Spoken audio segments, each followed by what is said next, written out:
Welcome to Sola Church Online. I'm Alan Rigg. This is my wife, Miranda Landers, and together we lead Sola Church, a hybrid church, digital plus micro.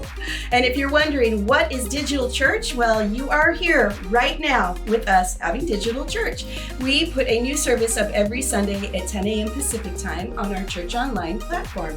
And then micro church, that's our small groups called life groups that meet during the week. We've got in-person groups and we've got online groups. We'll tell you more about that at the end of the service. And I think you're going to enjoy the service today. Let's worship.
When I think of the cross and how much it cost for you to save me, I know all that I have could never repay the gift that you gave me.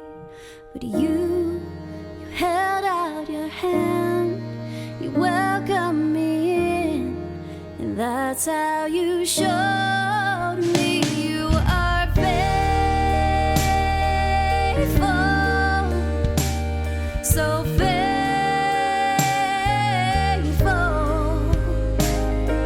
Your love's never changing, your promise unfailing, your mercy is always the same. You are faithful, so faithful. You're faithful to me.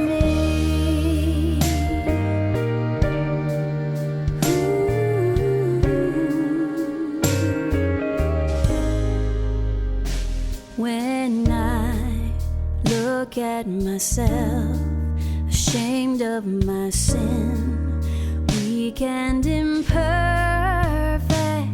and yet cleansed by your blood, covered by grace, though I don't deserve it. And you held out your hand, you welcomed me in, and that's how you showed me you are faithful, so faithful.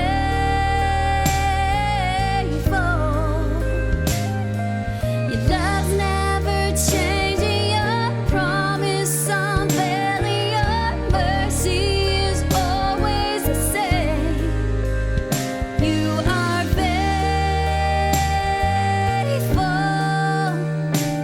so faithful.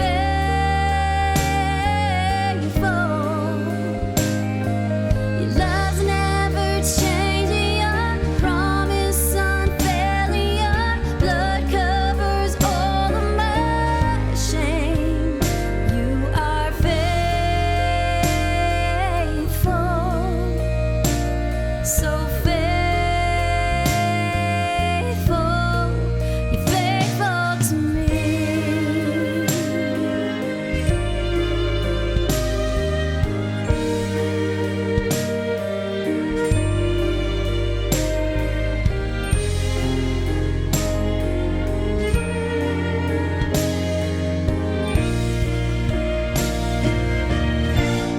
Because he lives, I can face tomorrow. Because he lives, all fear is gone. Because I know he holds the future, and life is worth the living just because he lives. Because he lives, I can face tomorrow. Because he lives, all fear is gone. Because I know he holds the future,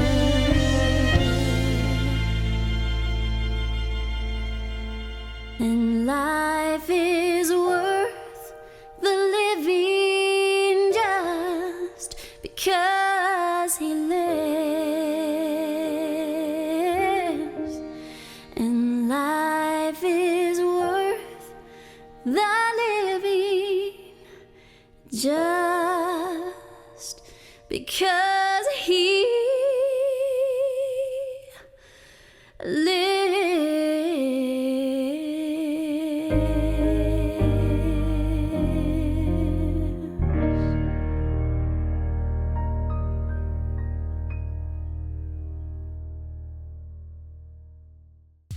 This is that time in our service when we worship with our giving. If you're just checking us out today, please don't feel like you have to participate. But if Sola Church is your church home, or these online services have just been a blessing to you, it's super easy to make a one-time tax-deductible donation or even to schedule a recurring gift. The easiest way is to scan the QR code on your screen. But you can always go to solachurch.live and click the tab at the top that says Give. Yeah, I just want to thank you guys so much for your generosity. Your giving makes it possible for us to create this digital content, to do our micro church gatherings, to do outreach. So thank you guys.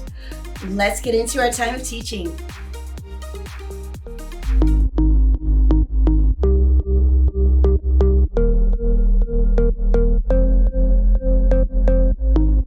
So let's turn in our Bible to two places. The first place is John chapter 19.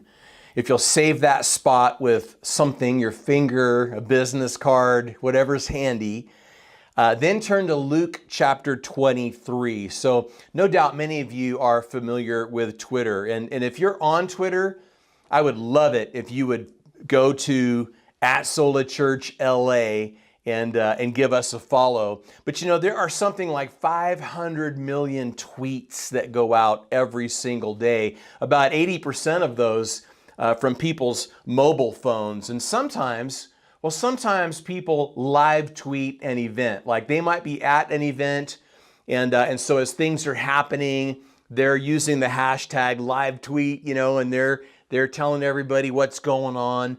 Imagine if someone had been live tweeting from Calvary, if they'd been live tweeting from the site of the crucifixion. That's kind of the idea in our message today. We're talking about live tweets from Calvary, the 7 things that Jesus said from the cross as if they had been live tweeted. So look with me at Luke 23, beginning in verse 33. It says that when they had come to the place called Calvary, there they crucified him and the criminals, one on the right hand and the other on the left. And then Jesus said, "Father, forgive them, for they do not know what they do." You know, the cross has been called the most famous and popular symbol in all of history.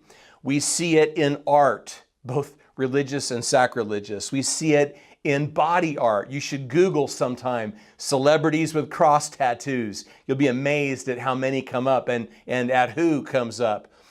Even in performance art, artists from Madonna to Marilyn Manson have used crosses as part of their concerts. But crucifixion, it was invented by the Persians, but perfected by the Romans. In fact, the ancient Jewish historian Josephus called crucifixion, quote, "the most wretched of deaths," end quote.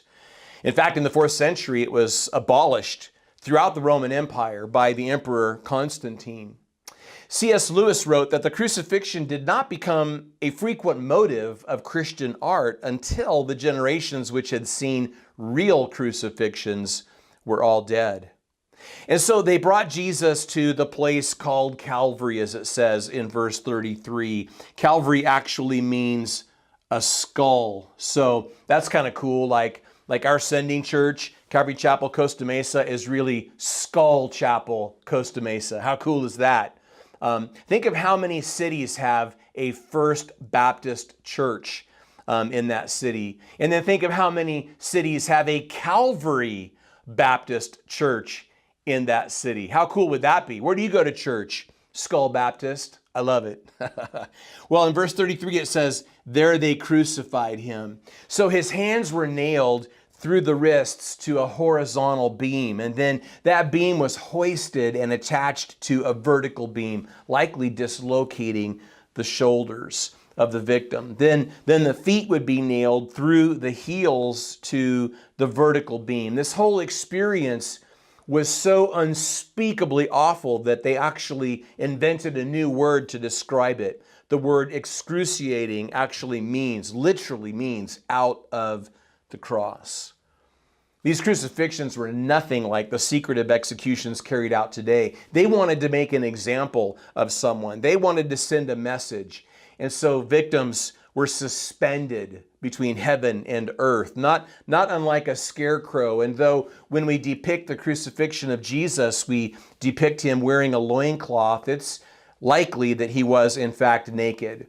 These victims would be incontinent, so we can only begin to imagine the embarrassment, the humiliation, and the shame.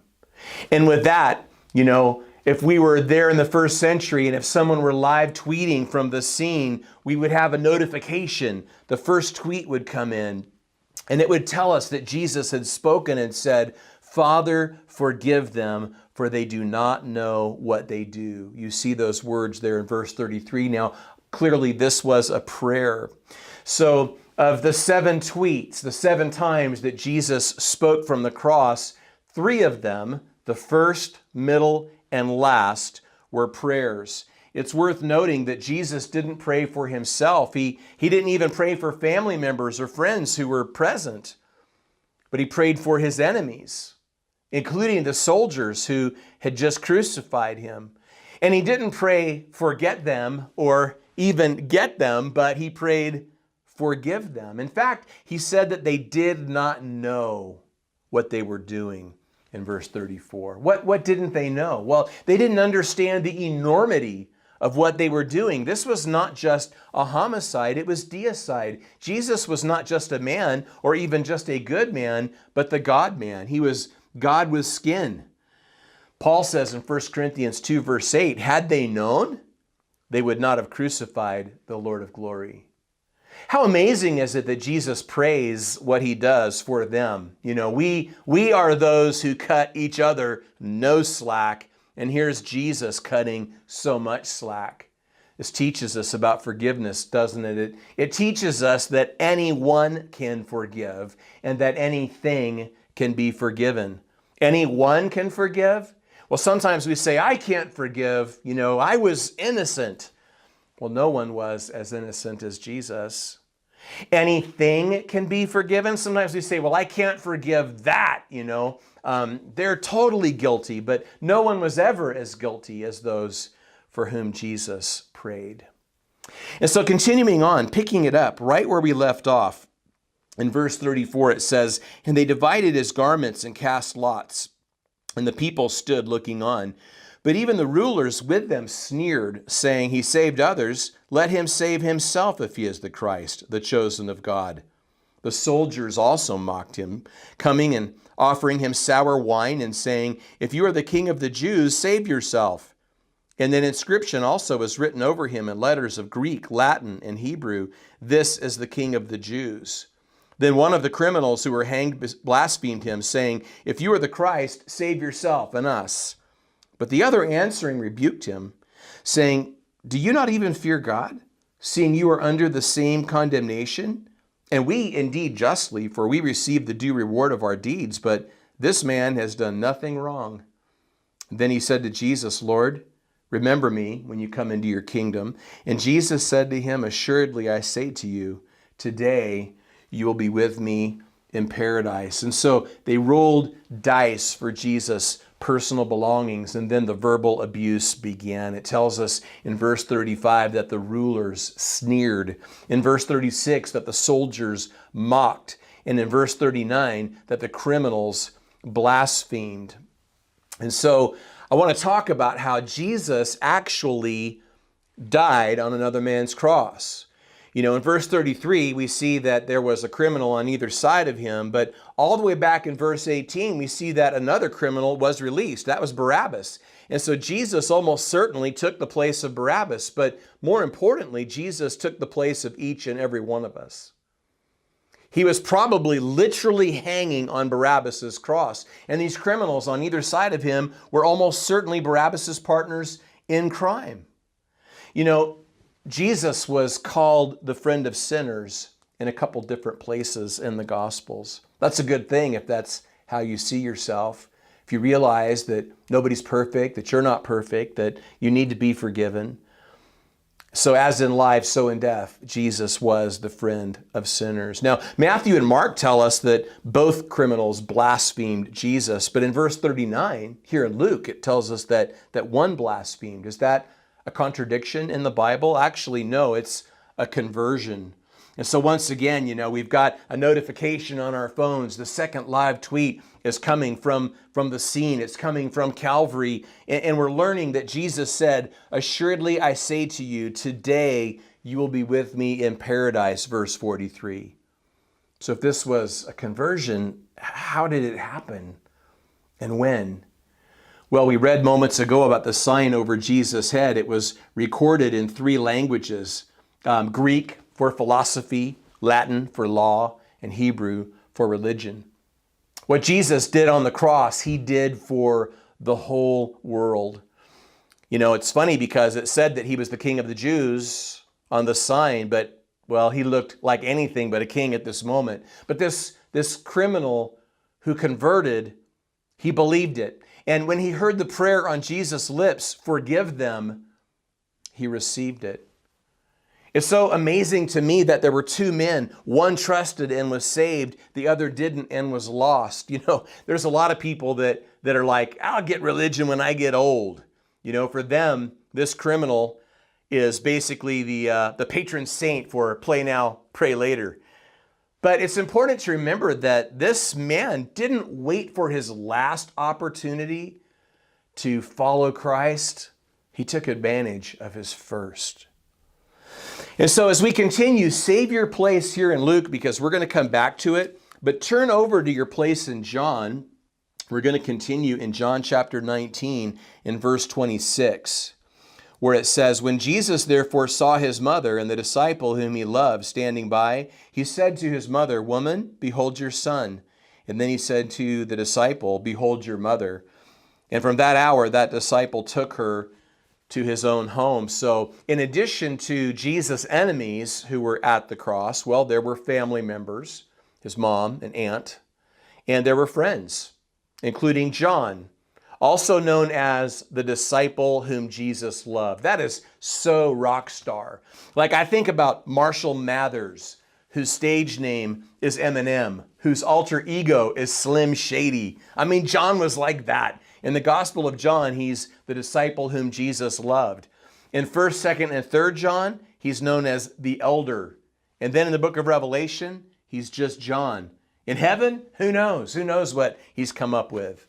But now we've got another notification on our phones. The 3rd tweet coming from Calvary. We learned that Jesus said to Mary, "Woman, behold your son," there in verse 26. Now, addressing her as woman doesn't sound good to us, but actually the word that Jesus used was a title of respect.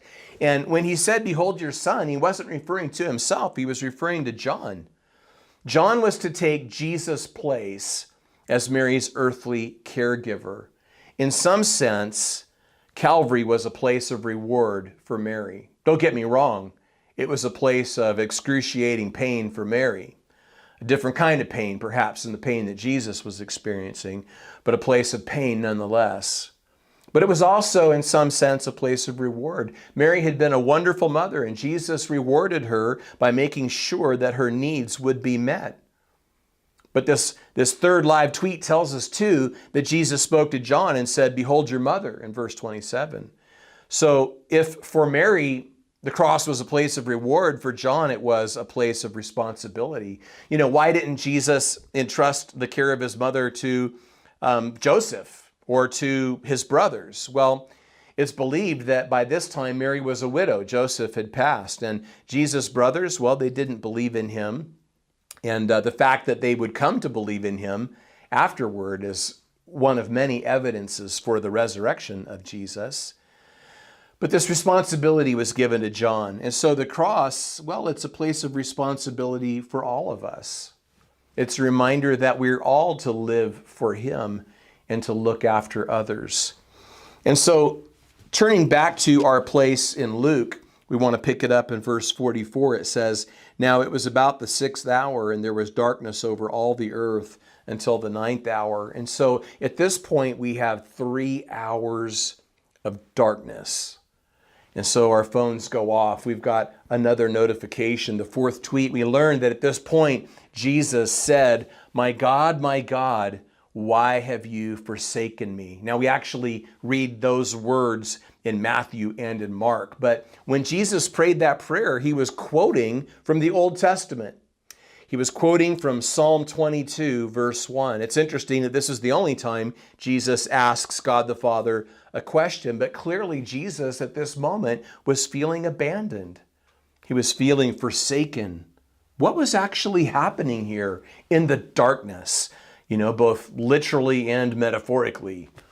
Jesus was going from being sinless to being sinful. He became our sin. He was made to be the worst of what we are. This is what Luther called the great exchange. Jesus was exchanging his perfection for our imperfection, his obedience for our disobedience, his intimacy with the Father for our distance from the Father, his blessing for our cursing, his life for our death. Have you ever had an unexplainable sense of loneliness? Even while standing in the middle of a crowd, sometimes especially in the middle of a crowd. So many of us have come from broken homes or been part of a blended family. So many of us have experienced divorce. We've experienced abuse. We've experienced neglect. Maybe you carry with you these feelings of abandonment. It's no wonder that this has been called a generation alone. And then you add to that a year spent in lockdown.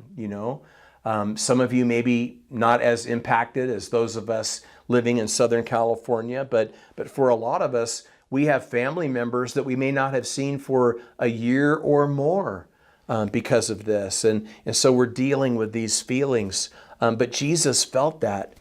Jesus felt forsaken so that we could know that we need never be forsaken by God. So I love that he took our place even in that sense and addresses even those kinds of feelings that we may be having. And so now we've got to turn back to John as we continue in John 19. In verse 28, it says, "After this, Jesus, knowing that all things were now accomplished, that the scripture might be fulfilled, said, I thirst. Now a vessel full of sour wine was sitting there, and they filled a sponge with sour wine, put it on hyssop, and put it to his mouth." And so again, we have a notification on our phones. Here comes another live tweet from Calvary. We learned that Jesus said, I thirst, verse 28. This was a fulfillment of Psalm 22, verse 15. So we have these 7 sayings. We've got the one in the middle, but then we got the 3 that came before it, the 3 that come after it. So the first 3, they took place over 3 hours. These last 3, they come rapid fire, one after the other. This was the only time that Jesus referred to his own physical need. Up until now, he'd spoken about a murderer's forgiveness, about a man's salvation, about his mother's care. This is so counterintuitive, isn't it? When we're hurting physically or even emotionally, we tend to think more about ourselves and less about others. But Jesus thought less about himself and more about others. And how different would our lives be if, when we're suffering, if we could find a way to not just become so completely self-absorbed that we shut others out. I can't help but think, as we think about thirst, about Jesus' words, some time before this, recorded all the way back in John chapter 4. Jesus said to a woman at a well, "Whoever drinks of this water will thirst again." That's so true. No matter what you drink, you will thirst again. I love me some Diet Coke, now and again a sugar-free Red Bull. I love me some Starbucks espresso. I had some on the way here today. That's like the holy trinity of caffeine right there. But I can drink that stuff and I'm still just going to be thirsty again. Sometimes even more thirsty than I was before I drank it. Our body cravings are never fully or finally satisfied. And you know what? Our soul cravings and our spirit cravings are never fully or finally satisfied without God. In that same conversation with that woman at the well, Jesus went on to say, "Whoever drinks of the water that I shall give him will never thirst." Jesus wasn't schlepping bottled water. He was talking about what he had to offer. It sounds too good to be true, doesn't it? But it is true nonetheless that our soul cravings and our spirit cravings are fully and finally satisfied with God. You know, in life, when you get the thing you wanted and you're still not satisfied, you know that that wasn't what you really wanted. And underneath all of our desires, our greatest desire and our greatest need is for God himself. So, continuing then, here in John, at the beginning of verse 30, it says, "So when Jesus had received the sour wine, he said, 'It is finished.'" And so we've got another notification on our phone. Here comes the 6th live tweet from Calvary. We learned that Jesus said, "It is finished." He didn't say, "I am finished." He said, "It is finished." What was he talking about? Well, the law was finished in the sense that its just demands had been met in the life of Christ. The prophets were finished in the sense that all of the prophecies related to the first coming of the Messiah had been fulfilled by Jesus. Jesus' suffering was finished. Jesus' work, that is the work of salvation, was finished. The penalty of sin was finished. Potentially the power and ultimately the presence of sin in our lives was finished. And so what an amazing thing it is to realize that. The verb tense for this verb translated, "it is finished," it's in the perfect tense, which means finished once and for all. There was nothing else that had to be done. There's nothing for you to do, nothing for me to do. There's no hoops for us to jump through. Jesus did everything that needs to be done for us to be forgiven. And how do we know he was right? How do we know that it really was finished? How do we know that there really is nothing else to be done? Well, among other things, because Jesus rose from the dead on that first Easter Sunday, because he later ascended into heaven, because after that, he sent the Holy Spirit. So there's this idea, that most people believe that good people go to heaven. Many people believe that religious people go to heaven, but the truth is it's forgiven people who go to heaven, that a right relationship with God isn't something that you work for, it's something that you receive as a gift. It is finished. And so as we turn back to our place in Luke, we pick it up there in verse 45 where it says, "Then the sun was darkened and the veil of the temple was torn in two. And when Jesus had cried out with a loud voice, he said, 'Father, into your hands I commit my spirit.' Having said this, he breathed his last." And so once again, we've got a notification on our phone. There's a 7th live tweet coming to us from Calvary. Jesus said, we learn, "Father, into your hands I commit my spirit." Now, it's interesting that there are a number of things here that Jesus commended or committed to others. His clothing to the soldiers, his mother to a friend, his body to one Joseph, but his spirit to his Father in heaven. It's been said that it was not death which approached Christ, but Christ's death. And what an amazing thing it is, this detail, don't miss it, about the veil being torn. When you talk about the Jewish temple, talk about the temple proper, you have the holy place. And then behind this great veil, the most holy place. Now, only one person, the high priest, could go into the holy place, and that only once a year on the Day of Atonement. Other priests couldn't go beyond the veil, and certainly ordinary people couldn't go beyond the veil. Matthew and Mark add the detail that not only is it true that when Jesus died, the veil was torn, but they add the detail that it was torn from top to bottom. Alfred Edersheim talks about the veil, as do others. Tacitus, Josephus, even in the Talmud, it talks about these things. But Alfred Edersheim tells us that the veil was 60 feet long. It was 30 feet wide. It was the thickness of the palm of the hand. It was made up of 72 squares and took 300 priests to manipulate. So that it was torn, and that it was torn from top to bottom, means that it was God that tore it. And when God tore that thing that stood between himself and all of humanity, he was declaring open house. He was inviting us to come as we are. There's one other thing I want to mention about this last live tweet.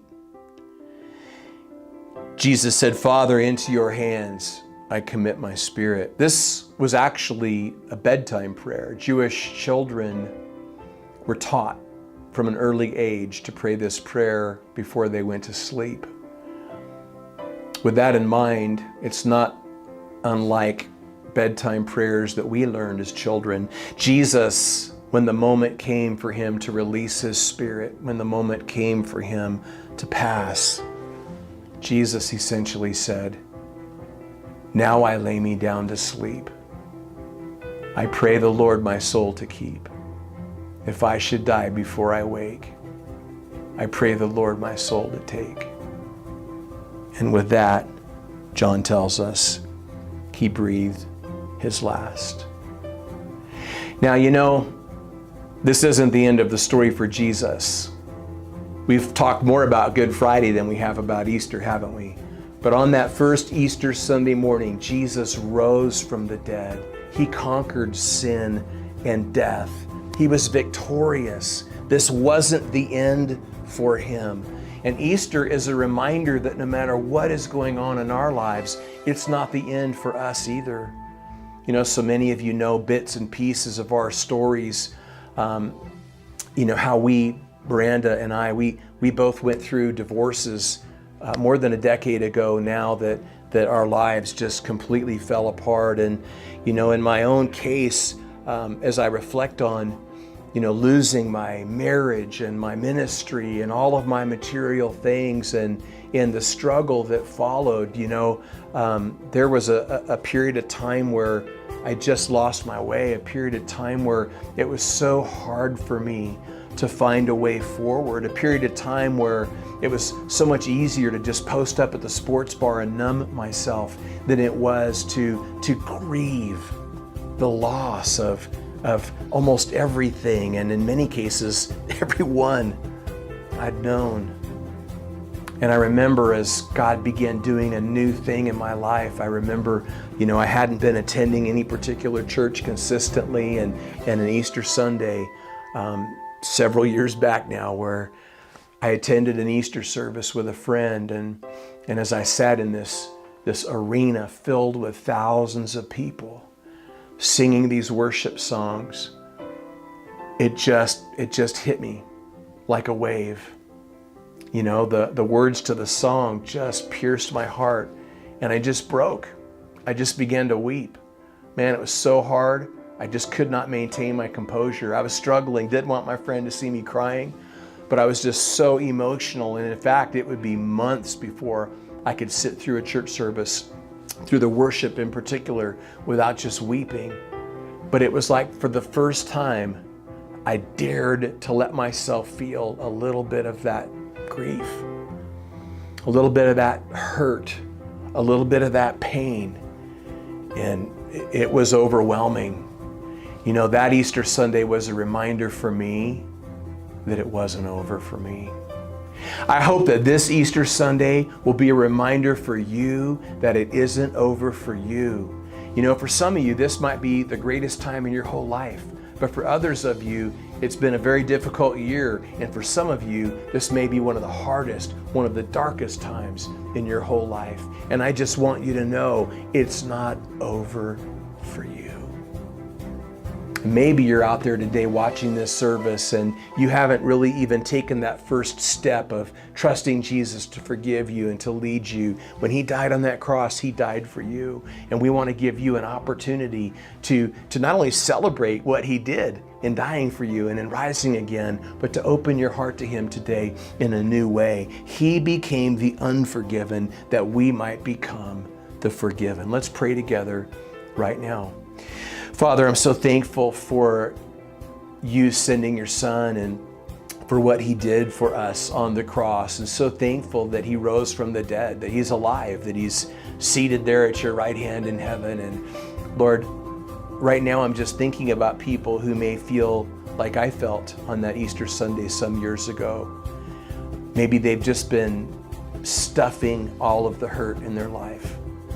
Maybe there's just, a wall of grief and And maybe at this moment that wall is just sort of crashing over them. Maybe it's crashing over them even like a wave. And I just pray that in the midst of that, they could see the light shining through the darkness. I pray that they could see the hope piercing their despair. I pray that they could understand that it's not over for them, that Lord, you love them and that you have a plan for them and that you can make something beautiful out of their lives no matter what they've done or what's been done to them. But Father, I pray too for anyone that hasn't taken that first step I talked about just a moment ago. They haven't asked you to forgive them. They haven't asked you to lead them. I pray that they would do that. I pray that they would say a simple prayer right now, even as I'm praying, that they would say a simple prayer, just acknowledging that they've sinned, because nobody's perfect, and asking you to forgive them, asking you to come into their life and to lead them, asking you for a new beginning, expressing to you their desire to live a new kind of life in a new kind of space. And Father, as they pray a prayer like that, I pray that they would just understand that what they're doing is they're receiving that free gift of salvation. And Lord, that they could by faith receive that. And Lord, that they would have that peace of knowing that they're forgiven and that joy of knowing that they're a new person in you. Father, I just commit everyone to you now and all these things to you now in the name of your Son, Jesus. Amen. And now it's time to fill out a Connect card. Yeah, just go to our website, solachurch.life, and scroll to the bottom of the homepage, letting us know that you watched today, but also you can request information there about our small groups. And there is actually a lot more information on the website about those. At the top, if you click where it says Gather, you'll find information about all of our groups. An in-person group on Tuesday on the west side, an online group on Wednesday, another in-person group on Thursday on the west side. So check it out, find the time, the date, the location that works best for you, and join us for Sola Micro Church. And don't forget, go and follow Sola Church on social media. Yep, at Sola Church LA on all your favorite platforms. And we hope that everyone has a great week. And we will see you next time at Sola Church Online. Bye, everybody.